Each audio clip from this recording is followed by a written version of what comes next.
Good morning. How many of you would like to communicate more effectively if there's an easy way to do it? Show of hands. Absolutely. Today I'm going to talk about what I call the alphabet of the unconscious. It's really only 3 letters instead of 26, so it's going to be pretty easy to learn. The alphabet of the unconscious originally came from Dr. Richard Bandler and neuro-lingistic programming, which is commonly known and you may have heard of as NLP. What NLP talks about is that the alphabet of our communication system is the same as our sensory system. They represent it as 3 letters, V, A, K, for visual, auditory, and kinesthetic. Because if you think about it, how do we interface with the world? We see things, we hear things, we feel things. And there's inside and outside.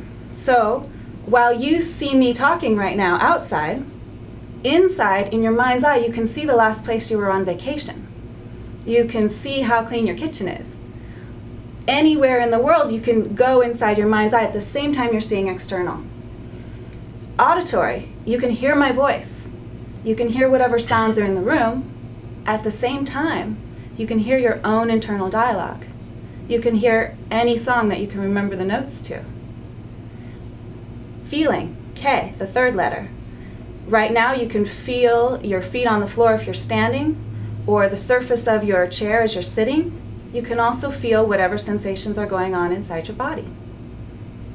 So as I speak words to you, if I say the word rose, what do you see in your mind's eye?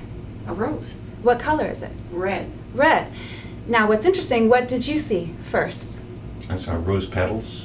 And what color were they? Bent and textured and red. Red. Now in a large group, all sorts of answers come out. Some people see a pink rose or a white rose or a yellow rose.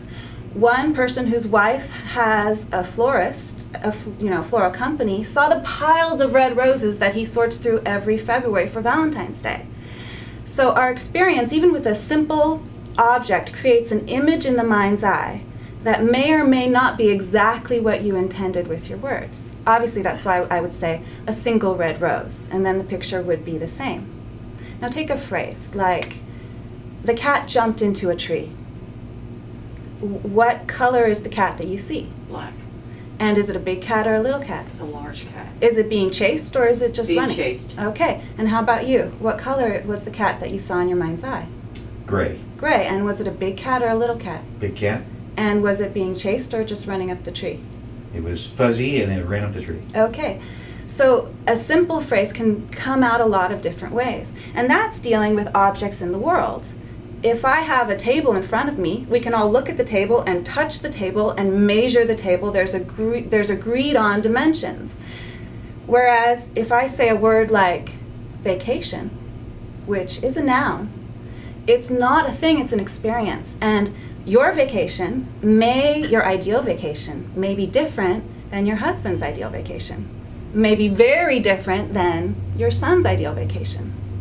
And similar words or concepts would be romance, or relaxing evening, or surprise. Surprise is a nominalization. So those are words that describe nouns that don't actually exist in the real world and that need extra clarification when you're communicating. So how does this empower you? Imagine a sign that says, keep off the grass. In your mind's eye, where is that sign? Keep off the grass. What do you see around the sign? Huge sign saying stop. Oh, just really? Okay. And how about you? What did you see? I see a lot of grass with a sign in the middle of it. And that's the most often response. And a lot of times people say, oh, and it looks so beautiful. It looks like lush, green, delicious grass. Now, if I actually want you to keep off the grass, then it would be more effective for me to lead your internal image towards what I want you to see, which is stay on the sidewalk. So when you're thinking of and you're noticing your own internal images, as you speak, then you'll become more aware of the images you're creating inside your audience or inside the person you're speaking with. Now, there's a lot of contexts where this becomes really useful. But the most important one is problem solving. Imagine a business situation and you're dependent on this other person for a report, and it's very important because you need to bring that to a meeting that is pivotal for your job right now. And the report isn't ready. If you go to the person and you say, "Where's my report? The report isn't ready." You're stating the problem, you're creating a picture of the problem. Whereas if you go to the person and say, "I've noticed the report isn't ready. I have a meeting tomorrow. It's at this time. I need this much time before that with the report. How soon can you get it to me?" That's going to be a more effective communication.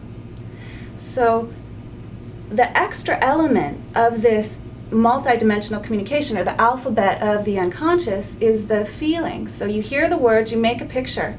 Now, if I say, "The big dog came to the gate," some people are going to see a happy dog.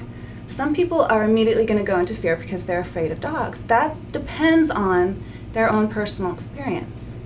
So as you're speaking and you're creating pictures, you can notice if the feeling or the reaction of the person you're speaking with is different than you intended. Or you can begin to be aware of how different word pictures make you feel. And the more sensitive you are to yourself, the more fluid you'll be in effectively communicating to the other person. In NLP, they have a presupposition, and that says the meaning of the communication is the response you get. So the meaning of the communication is the response you get. And with this extra tool, the alphabet of the unconscious, the awareness of the pictures and feelings you're creating as you speak, the opportunity to paint pictures inside people's mind's eye that offer doorways towards where you want them to go, you are well on your way to getting the responses you want with the communications you make. Thank you. Have a wonderful day.